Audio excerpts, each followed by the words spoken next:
Moi, je vais m'occuper de vous présenter les feuillages mécaniques de la vigne.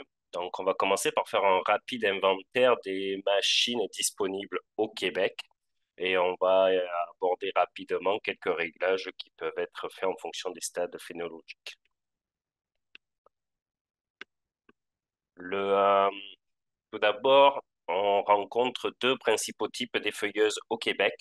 Les effeuilleuses par aspiration, qui sont soit avec des couteaux ou des rouleaux, et des effeuilleuses à flux d'air pulsé qui, elles, euh, génèrent de l'air, poussent de l'air dans le feuillage. Et c'est des effeuilleuses que l'on va pouvoir faire fonctionner très tôt en saison.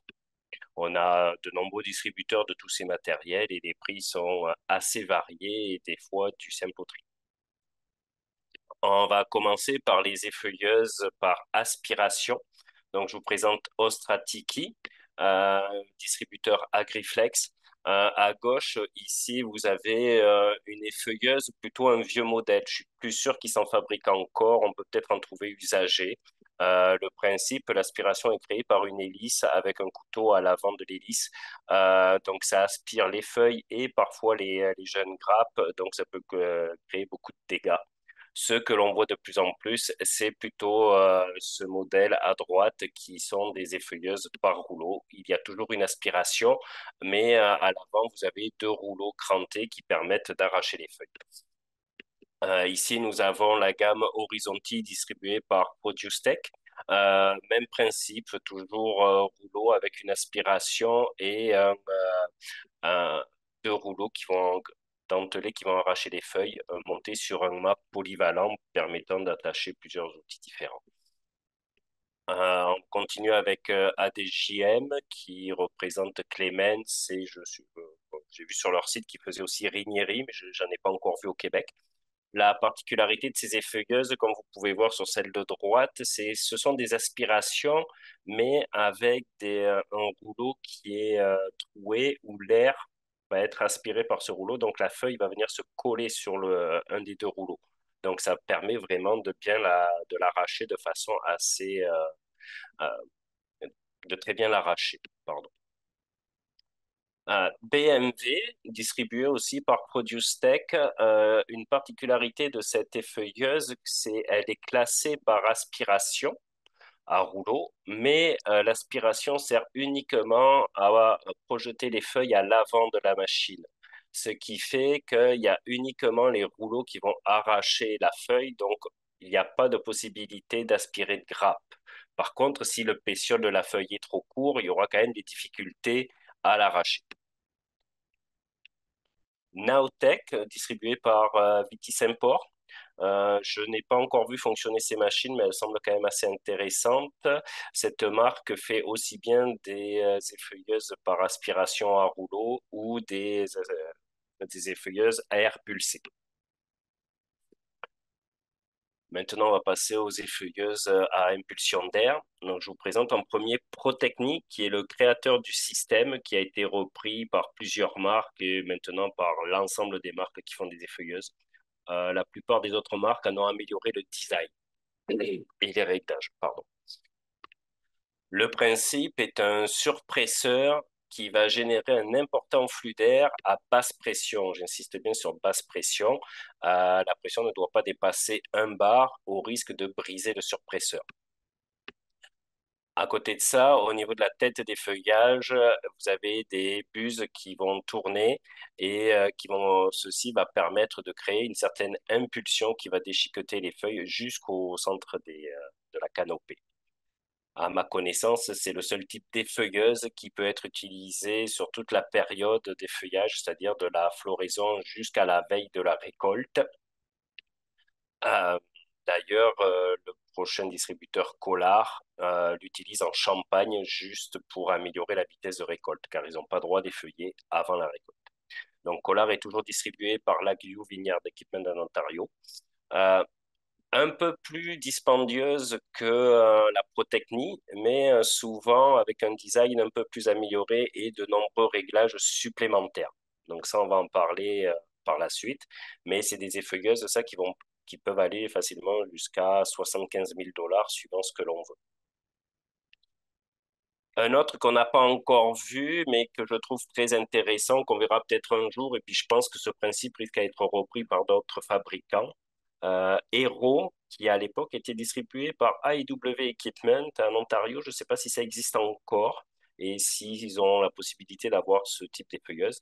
Mais ce que je trouve intéressant dans cette machine, c'est qu'ils ont combiné une effeuilleuse à rouleau par aspiration avec une effeuilleuse à air pulsé. Cela pour intérêt de venir enlever la première épaisseur de feuille afin de pouvoir effeuiller plus profondément dans la canopée avec sans doute moins de pression et donc engendrer moins de dégâts. Comme vous le voyez sur les photographies, c'est une machine qui doit prendre énormément de puissance. Donc ça, vous ne mettrez pas ça sur n'importe quel tracteur. Il vous faut quand même un tracteur qui ait une puissance hydraulique qui soit suffisamment importante pour pouvoir la faire fonctionner. Donc ça limite un petit peu les outils sur lesquels on peut les mettre. Donc là, on va essayer de parler maintenant de quand effeuiller, avec quelle machine. Donc, comme ont dit mes collègues, tous les cépages n'ont pas la même réceptivité à l'effeuillage. Cette pratique dans les vitis vinifera engendre plus de résultats positifs que dans certains hybrides américains, surtout au niveau de l'état sanitaire. Ça va avoir un impact direct sur le choix de la machine et sur la date de l'effeuillage, le moment où on va le réaliser. Et ce qui est très important à savoir, c'est, comme on le dit, on le répète, mais il faut s'assurer d'avoir une surface foliaire suffisante. Nous, on va dire de 8 à 12 feuilles par grappe.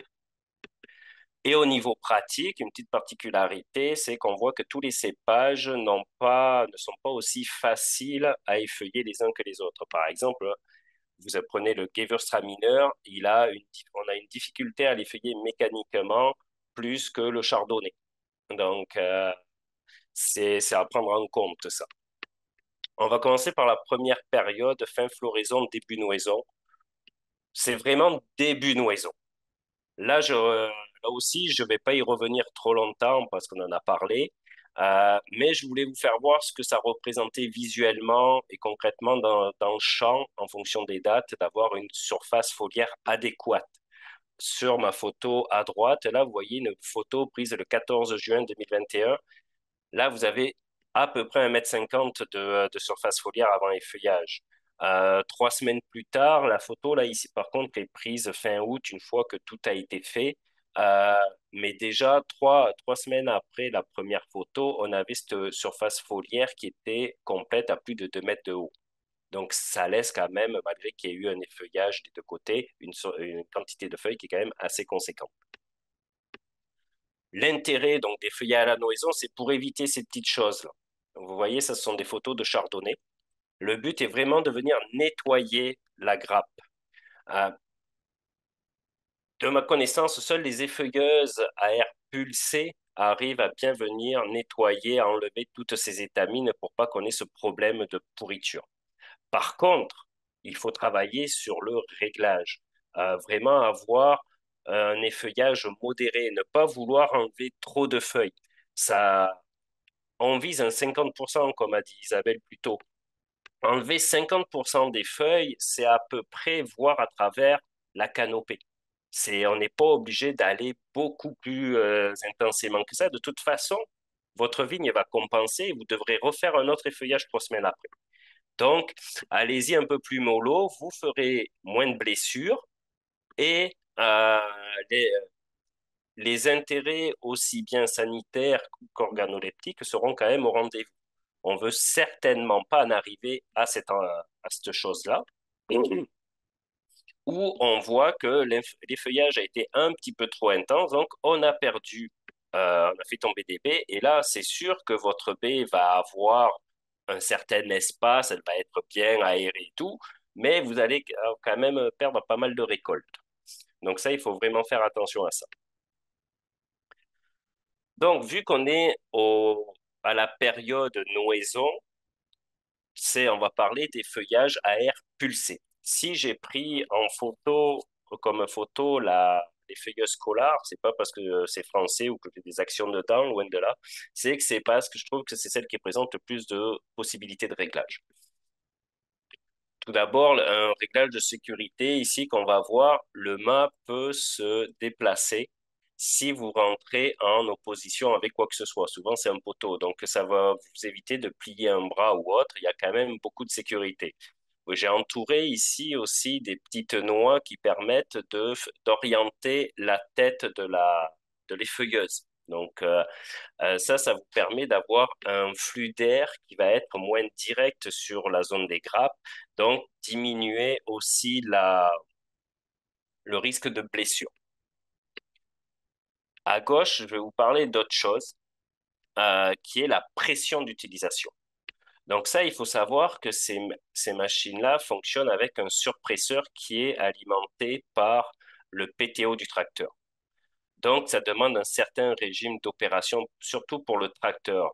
Les tracteurs ne sont pas faits, surtout si vous avez un tracteur récent avec un anti-pollution, vous ne pouvez pas faire tourner votre tracteur à 1200 tours minute, vous risquez de l'endommager.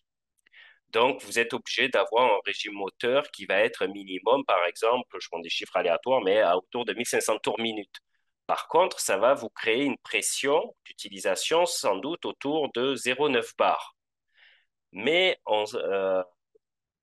on sait que tous les cépages n'ayant pas la même réceptivité non, n'étant pas étant, excusez-moi, je perds mon terme, il y a des cépages qui sont plus faciles à effeuiller et une pression de 0,5 bar peut suffire à les effeuiller. On n'est pas obligé de monter à 0,9 bar, sinon on va créer des blessures supplémentaires. Euh, et toutes les effeuilleuses ne permettent pas de réduire la pression d'utilisation. L'avantage de Collard, ce qu'ils ont fait, c'est que à la sortie de l'air, l'air étant aspiré par ici, passe dans le surpresseur, monte à une pression de 0,9 par exemple, et ici on peut venir ouvrir cette vanne pour diminuer la pression au niveau de la tête des feuillages. Avec ceci, ça vous permet de faire tourner votre surpresseur et votre tracteur au régime adéquat tout en ayant une pression euh, une bonne pression d'utilisation sur votre vigne. Un autre réglage qui peut être fait aussi pour régler les blessures, c'est la vitesse de rotation des buses. Il y a quelques années, j'avais travaillé avec l'ingénieur responsable de la conception de la machine chez Collard et il m'avait dit que il fallait faire attention car la vitesse de rotation des buses ne devait pas dépasser 900 tours par minute, c'est au risque de briser les moteurs. Et cette vitesse de rotation-là, plus les bus vont tourner rapidement, plus l'impulsion va être courte. Donc, vous créerez moins de blessures. Plus les bus vont tourner doucement, plus vous ferez des blessures. Donc, si vous ne pouvez pas arriver sur votre effeuilleuse à diminuer votre pression, essayez d'augmenter votre vitesse de rotation de bus et éloigner un peu la tête aussi du feuillage. Parce que ce type des feuilleuses-là, ben, on peut retirer, passer un petit peu plus loin. Vous pouvez aussi, comme les réglages l'indiquent ici, incliner légèrement vos têtes des feuillages pour avoir un flux d'air qui ira de façon moins directe sur les baies. Donc, on va passer au prochain stade et je vous rassure, ça va être quand même plus rapide. Je ne passerai pas autant de temps. Je vais rassurer Evelyne surtout. Euh, Ça ah, va, c'est super intéressant, David. Continue. Donc, le stade B, taille de poids jusqu'à fermeture de la grappe. À partir de ce stade-ci, toutes les effeuilleuses peuvent être utilisées. Il faut juste savoir que les effeuilleuses par aspiration, il faut quand même être prudent parce que si la grappe est trop petite, elle peut être aspirée et blessée ou arrachée euh, du plan de vie. Je vais essayer de passer rapidement, mais Isabelle en a parlé et je voulais vraiment le reciter quand même, l'importance de la gestion de la canopée. L'effeuillage ne fera pas des miracles. Il faut être conscient que c'est un complément, c'est pas, si vous, il y a une mauvaise gestion de canopée, si vous regardez la photo de gauche, même une effeuilleuse à air pulsé qui est censée aller effeuiller au centre du plan va avoir une grosse difficulté à aller effeuiller cette partie-là, ou soit vous allez blesser énormément les raisins à l'extérieur. Donc, vraiment pensez à bien gérer votre taille, des relevages tôt et fréquents pour bien répartir votre charge et avoir une canopée la moins épaisse possible et de façon à pouvoir faire un effeuillage, un premier effeuillage qui soit quand même euh, correct sans trop de blessures. Cet effeuillage-là, là, vous voyez, on commence à voir à travers le feuillage, c'est largement suffisant. Et comme on l'a dit, un 50% est largement suffisant. Enlever 50% des feuilles, l'intérêt est déjà là. Là, on va parler des effeuilleuses à aspiration en rouleau, mais avec suivi de végétation. Donc, à gauche, on voit à gauche et au centre, c'est la même marque, c'est une BMW. C'est les seuls dont j'avais les photos là. Mais à gauche, vous avez une BMW qui est attelée sur un mât polyvalent, c'est-à-dire où on peut atteler des outils très, très rapidement et variés, comme une rogneuse par exemple. Et ça prend 10 minutes à faire, donc c'est intéressant. Versus la même effeuilleuse, mais montée sur un mât avec suivi de végétation. Mais là, par contre, on ne peut faire que l'effeuillage avec ça. On ne peut pas monter d'autres outils. Au niveau effeuillage, celle de gauche, c'est le chauffeur qui va déterminer la pression qu'il va exercer sur le feuillage. Donc, c'est vraiment la dextérité du chauffeur qui va dire si on va faire un effeuillage intense avec beaucoup de blessures ou moins intense. Pour la photo du milieu, c'est vraiment des tâteurs hydrauliques qui vont être souvent à l'avant ou juste à l'arrière de l'effeuilleuse et qui vont venir agir sur ce vérin-là automatiquement en fonction d'une pression prédéterminée qu'on a réglée pour aller plus ou moins fort faire de l'effeuillage. À droite, on a une Clemens. On a un petit vérin sur la Clemens qui est plus pneumatique, plus à air, excusez-moi, qui est comme un vérin de coffre de voiture. Donc ça, il y a plusieurs réglages de force qui sont disponibles qui pourraient faire un petit peu office comme un suivi de végétation. C'est quand même assez raide, donc ça sert plus de sécurité si vous entrez en opposition avec un poteau ou autre, mais le fait d'avoir ça permet quand même de pouvoir songer à adapter la machine avec quelque chose de plus doux qui permettrait à la machine de suivre un peu plus la végétation et d'être moins rough sur les grappes notamment. Là, je vous présente une effeuilleuse. Malheureusement, elle est plus distribuée, plus fabriquée. Euh, mais on peut encore en trouver usagé. Et c'est surtout pour vous présenter le système d'aspiration avec une barre de coupe. Alors, celle-ci, c'est une aile, l'atoll est profilé comme une aile d'avion. Et l'air passant le long de excusez-moi, le long de l'atoll va créer une dépression, une aspiration qui va venir aspirer les, euh, les feuilles et la barre de coupe va les couper. Ça fonctionne très bien avec des feuilles, des cépages comme les Frontenac qui ont des longs pétioles. Si vous prenez des cépages qui n'ont pas de pétioles, ben ça va être compliqué à effeuiller. Donc, il faut faire vraiment attention avec ce type d'effeuilleuse. Et de plus, il faut faire attention au stade où on va passer parce que si les grappes sont trop petites, vous allez aspirer les grappes et les couper. Même malgré que ce type d'effeuilleuse soit équipé d'un système de pression tout en haut là, qui permet un suivi de végétation. On va voir les dégâts à la photo suivante. C'est ça que ça peut engendrer. Là, vous allez couper des baies, vous allez vraiment créer une problématique qui pourrait engendrer des maladies. Autre chose sur les blessures que l'on peut rencontrer lorsque vous faites votre réglage des feuilleuses, la blessure n'est pas évidente à voir dans l'heure qui suit. À gauche, ici, là, vous avez des blessures qui ont été faites avec de l'air pulsé, donc à taille et de poids un peu avant fermeture de grappe. Mais ça, il faut 1 à 2 heures avant de les voir, ces blessures-là. Donc parfois, vous faites votre réglage, vous pensez que tout va bien, vous partez et quand vous repassez le lendemain, vous voyez énormément de blessures. Donc ça, il faut vraiment faire attention à vos réglages. Idéalement, ce que vous pouvez faire en fin de journée, allez faire un premier passage dans la parcelle que vous prévoyez d'effeuiller le lendemain. Comme ça, vous préparez votre réglage et le lendemain matin, quand vous arrivez, vous pouvez ajuster à mettre moins de pression, moins d'intensité pour éviter les blessures. Et là, tout à droite aussi, je voulais juste mettre une petite photo d'échaudage pour vous dire, faites attention suivant au moment où vous effeuillez, notamment ici, c'était fermeture de la grappe. Attention, si vous y allez trop intensément, vous allez créer de l'échaudage. Donc ça, il faut vraiment faire très, très attention. Pour les prochains stades, ça devient pas mal plus compliqué de faire de l'effeuillage mécanique. À partir de la véraison, je trouve que le fait que les sucres commencent à s'accumuler dans les baies, ça devient problématique. De plus, c'est à partir de cette période-là, souvent qu'on va mettre les filets contre les oiseaux ou les insectes. Donc, ça devient très, très, très problématique, sauf si on fait passer des personnes pour lever les filets avant nous et les refermer après. C'est quand même pas évident.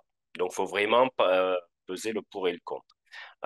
Ça, ce sont des blessures qu'on peut voir à ces époques-là. Et souvent, en plus, c'est une époque où on commence à réduire les traitements phytosanitaires et ça peut engendrer des problématiques d'entrée de moisissure. Au moment de la récolte, c'est, comment dire, c'est quand même sensible d'aller effeuiller à cette période-là parce que malgré n'importe quelle machine que vous allez utiliser, je trouve que le risque est quand même assez important d'aller altérer la pellicule et de dégrader le raisin. Euh, oui, ça peut vous faire gagner du temps, mais est-ce que jeu en vaut vraiment la chandelle? De plus, il y a certains cépages où ça va être compliqué de passer. Prenez un céval noir où la pellicule peut briser parce que vous éternuez à côté de lui. C'est pas comme du Vidal qui a une pellicule qui est assez solide. Donc, c'est toujours à regarder, est-ce que mon cépage peut accepter mécaniquement d'être effeuillé à cette période-là.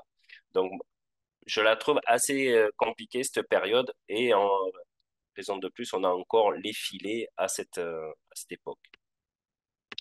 Là, je vais parler très, très, très rapidement de l'effeuillage thermique parce que c'est quelque chose qui existe en France, euh, qu'on ne voit pas au Québec. C'est pas distribué, c'est pas prévu qu'ils viennent non plus au Québec. C'est quand même assez dispendieux.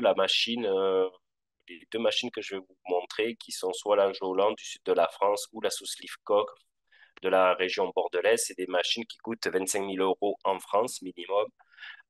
Donc c'est quand même assez cher et à cela, il faut rajouter après le prix du gaz. Euh, Par contre, l'intérêt de ces machines-là, c'est que ça fait un choc thermique. C'est un radiant qui va faire, le feu n'est pas direct sur la vigne.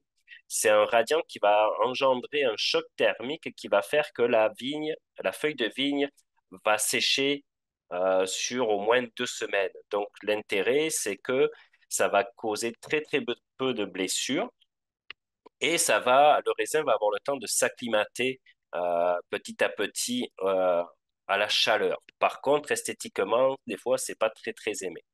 La Jolan, je l'aimais beaucoup euh, parce que c'est une machine qui pouvait faire à la fois le désherbage et lorsque vous vouliez faire des feuillages, il y avait un adaptateur et vous la mettiez en position euh, effeuillage.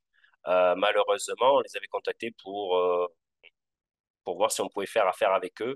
Mais nous, on aurait voulu réduire les coûts en exportant uniquement que la tête, mais ils n'ont jamais voulu, ils veulent vendre des machines entières. Donc c'est dommage, je pense que ça a tué le bébé dans l'œuf.